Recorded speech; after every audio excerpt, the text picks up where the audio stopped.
Lights, camera, action. Welcome to PennyMadeFilms, your ultimate destination for budget indie filmmakers seeking to elevate their craft without breaking the bank.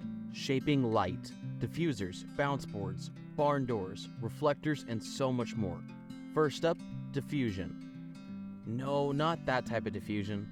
This type of diffusion. So, what is diffusion? Diffusion is when light spreads out evenly instead of being too bright in one spot. It happens when light hits something and scatters around. This makes the light softer and reduces harsh shadows and bright spots. People use things like special fabrics or filters to make diffusion happen, especially in photography and movies, to make that lighting look a little bit nicer and a little more natural.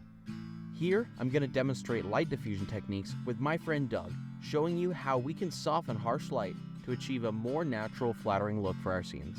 I set up this Amaran 60XS and put what we call a softbox diffuser on it. I also put this grid here on the front of the light to help control where I want the light to go. It prevents unwanted spread of the front of the light. I also take advantage of this light behind my friend Doug to use as a hair light. This will add a whole extra layer of practical light that we can utilize without having to spend extra money. I also made sure to shut these blinds so we don't get any unwanted light from the outside. Remember, the goal here is to control our environment. Now, if you have to darken a room, you can just put blankets over the windows or bed sheets. But sometimes the light still comes through the bed sheets, and blankets can get really heavy to try to attach to windows. So there's a fairly inexpensive solution to this. There's a product called Cinefoil. That's basically tinfoil that you can use to cover and black out windows even on the brightest of days. Now, here with Doug, I have my Amaran light with a diffuser on him. You can see that it looks good. You can see the softness of the light on his face, and that the room isn't overly bright.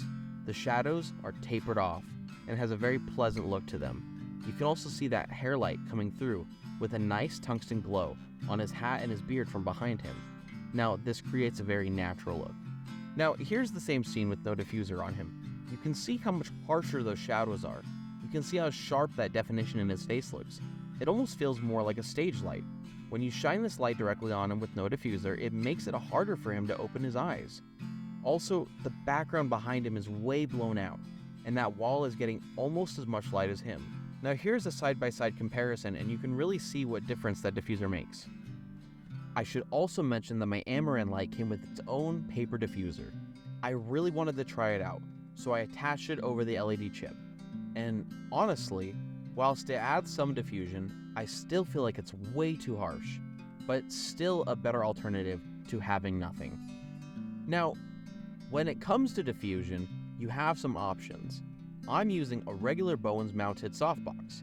However, as an alternative, I wanted to see how some garbage bags taped to a C-stand would work, and surprisingly, they're pretty amazing. They have a nice spread on Doug, and you can see how surprisingly well it does with shadows too. Reflection.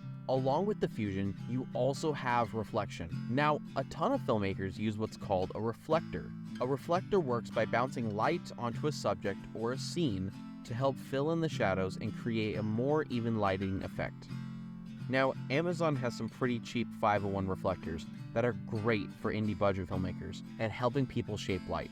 This also comes in handy if you don't own any lights, as you can use a reflector to help light a subject outside using only the reflector.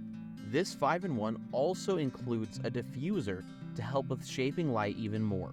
If you don't have a reflector to bounce light, you can also use paper.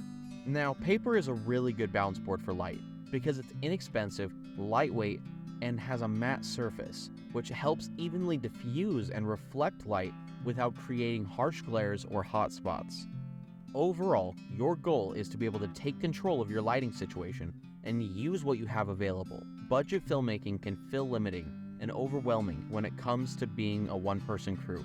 But keep your head up and stay positive. You just have to be innovative when it comes to filmmaking. Thanks for tuning into our light shaping adventure, and don't forget to like, share, and subscribe for more filmmaking tips and tricks on PennyMadeFilms.